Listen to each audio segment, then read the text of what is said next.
You guys are crazy! You're an animal! Get a job!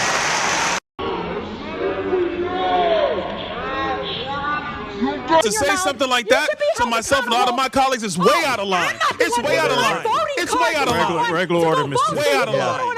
Regular order. That's okay, but it's okay, right? That is not how it goes. It's okay, right? You hold yourself accountable before you talk about Hold Washington, myself D.C. accountable. Washington, Hold D.C. your out own of your self mouth. accountable. How Keep about it out that? of your mouth. Hold your own I'm self trying. accountable. What you just saw is the perfect example of how it started versus how it's going. On one side, there is a clip of a protester being physically removed from Congress while shouting at the top of her lungs. On the other, you see Congresswoman Rashida Tlaib raising her voice on the House floor and calling colleagues fascists. The tone hasn't really changed, the setting has. Some critics argue the style is the same: intense emotion, strong rhetoric, and dramatic confrontations, only now delivered through a taxpayer-funded microphone instead of from the protest line. To them, it reflects a pattern where passion and political messaging take center stage in congressional debates. That's where the moment involving Byron Donalds comes in. In the exchange we're about to watch, Tlaib lays out her perspective on the state of the country, and Donalds responds with his own argument, aiming to challenge her claims point by point with what he says are factual counterarguments. Stick around for the full breakdown of the exchange. And if you're ready for more discussions like this, don't forget to like the video and subscribe. You know, I think it's also really important to understand, like, the incredible kind of slanderous, like, defamation. I don't know what to call it.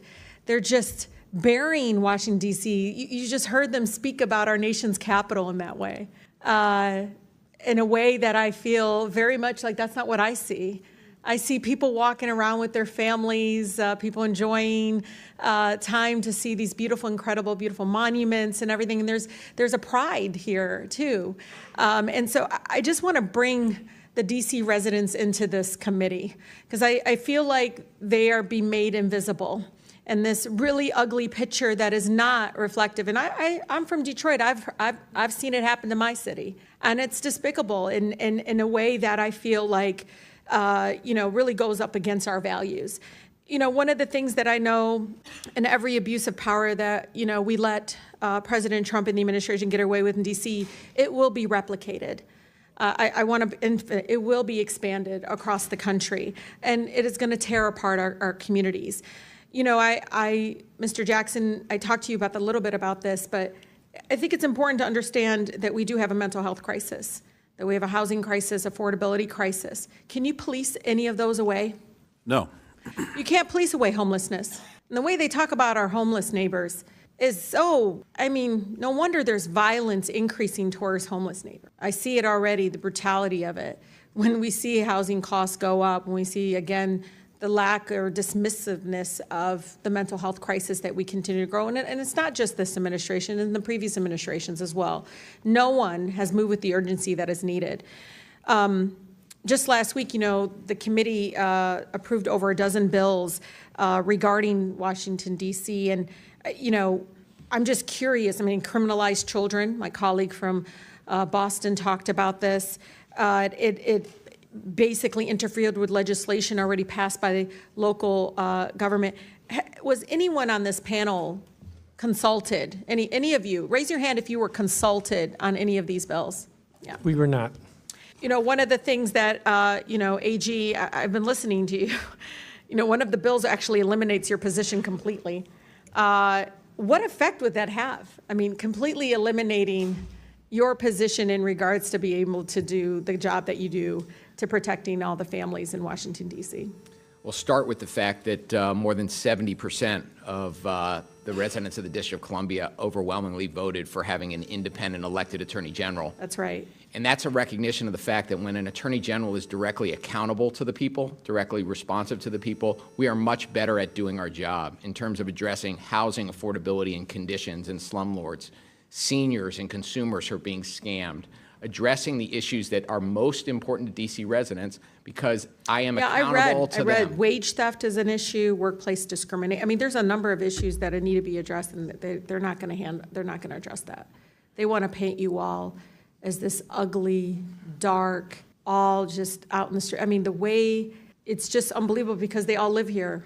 I don't see it. I don't see what they see. I don't understand why we're allowing that to happen, because I actually think it's going to hurt our communities. People are going to look at Washington, D.C. folks in a way that I think is going to be very painful, but also, you know, I don't know, Mr. Jackson, I heard the stories. People didn't leave their homes. They weren't leaving their homes. Businesses didn't see people coming into, I mean, that's what we want in our nation's capital. Stay in your house, don't move, don't go anywhere, stay fearful. It's unbelievable that my colleagues continue again to eject this narrative and this rhetoric in regards to it. But I think it's important, Mr. Chair, just like in D.C., home rule was one out of Black freedom struggle in the fight for civil rights, we can't be passive right now. So nobody over there should take anything we say like so personally as if we're attacking them. No, we're attacking a process. We're not attacking people here. And I think it's really important. We need to stand up against this fascist takeover. That's not a bad word. It's a fact. And here in D.C. and across the country, it is so incredibly important, Mr. Chair, that this committee does not allow rhetoric that defames and or paints Washington, D.C. in a way that you all haven't really truly seen. You're just reading it. No, you're just reading it or something off of some. Will the gentlelady yield to a question? Yeah, I think it's really important. Will the gentlelady yield? No, I don't yield. I don't even have time. I can tell you. Your time's expired. It is expired, but Tlaib, Mr. Chair, but you all live here, and you're not telling people the beautiful parts that you do see in our nation's Tlaib. capital. And no, it's just wrong how we're doing it. Chairman, I think it's insane that the gentlelady doesn't have an argument, but she's going to refer to me and some of my colleagues. Mr. Donald, we were from the Third Reich. This is You're insane. going to look at 14, 15-year-olds as a bunch of criminals? It's insane. Oh. Do I look like a member of the Third Reich to you, Ms. Tlaib? Please. Is that what I look like to you? You're the one taking your voting card. Is that what you think? Is that what you think? Is that what you think? No, that's unethical. I think it's radical and I think it's insane. And I'll respect everything that you say. But to say something like that to myself and a lot of my colleagues is way out of line. It's way out of line.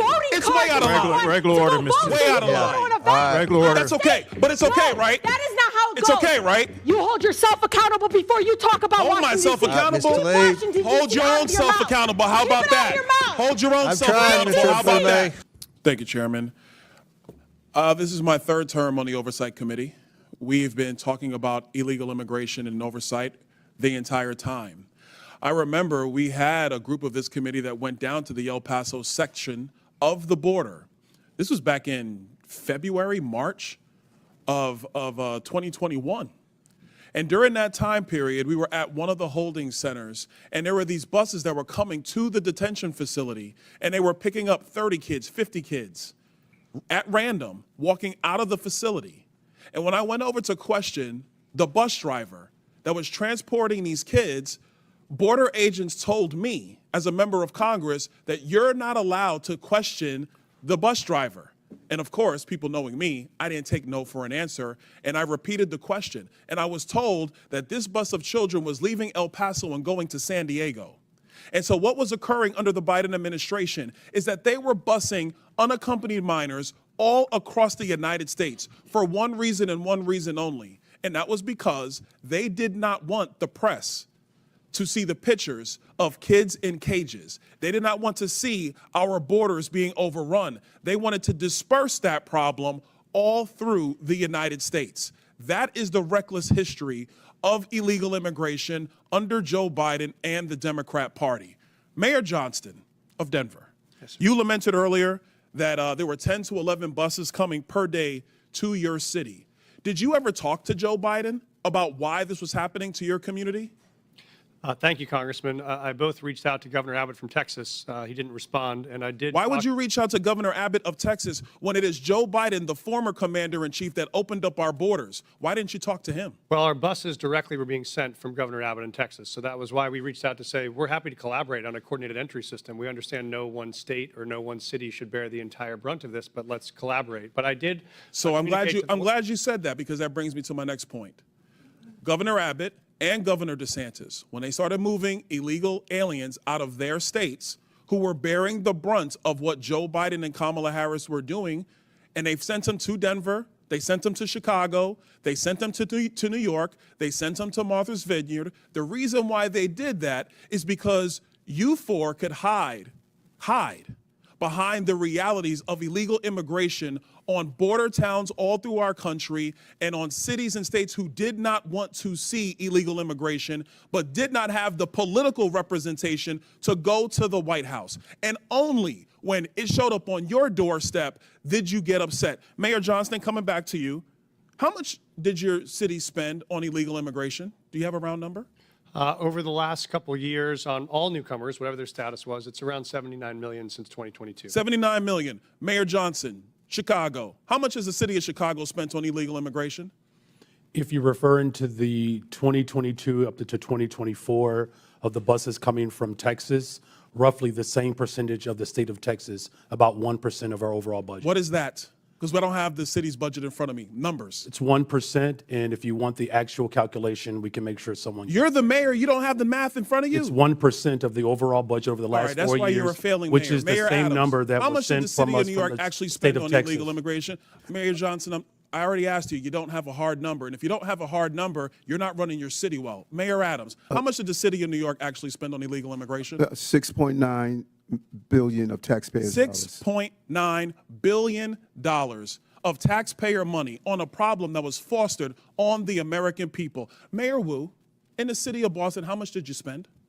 We don't ask about immigration status and delivering city You don't services, ask so about we how don't much have money that the city number. of Boston has spent on illegal immigration. We Are you don't out of your distinguish mind? between immigration status. Do you as manage part your of our budget city or not, policies. Mayor Wu? That is how we keep Mayor our city Wu, safe. do you manage we your have budget or the not? numbers to prove it. I manage my budget. I have a AAA bond rating dating back 10 years. So to the city of Boston, budget. just understand that your mayor does not care how much of your resources she has spent on people who are not citizens The city of of Boston the city of is Boston. sick of having I'm people reclaiming my outside time. Boston Mr. telling Beer, us what Mr. we Beer, I have need. a question for you because I understand Cato's perspective when it comes to illegal immigration.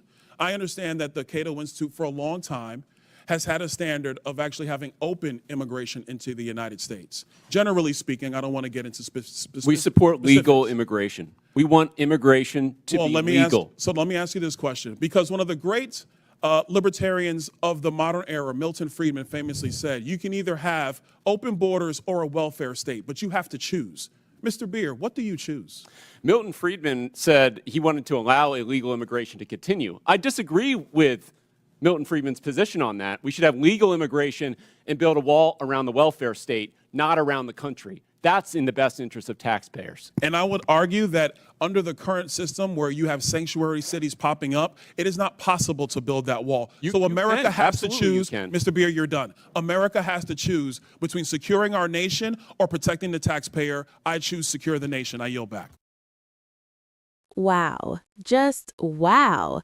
The difference between a leader asking tough questions and an activist delivering a speech was on full display there. So what did we just witness? Essentially, two very different visions of America presented in Congress. First, there's the perspective from Rashida Tlaib. She steps up and argues that criticizing Washington, D.C. is unfair and exaggerated. She talks about walking through the city, seeing families and historic monuments, and questioning why people are so upset. In her view, the situation being described by critics simply doesn't match what she personally sees. Then there's the response from Bryon. Instead of focusing on impressions or emotions, he shifts the discussion toward policy and numbers. He raises concerns about the financial impact of certain city and immigration policies and asks direct questions about the costs involved, including billions of taxpayer dollars being spent in major cities. Donalds frames his argument around accountability, asking how much has been spent and whether those policies are sustainable for taxpayers. It's a contrast in approach, one side emphasizing personal perspective and rhetoric, the other focusing on data, spending, and policy consequences. In moments like this, the broader debate becomes clear. It's a clash of viewpoints about how the country should be governed, how resources should be used, and what priorities should guide policy decisions. So, what do you think? Is Bryon right to push for more accountability and clarity on spending?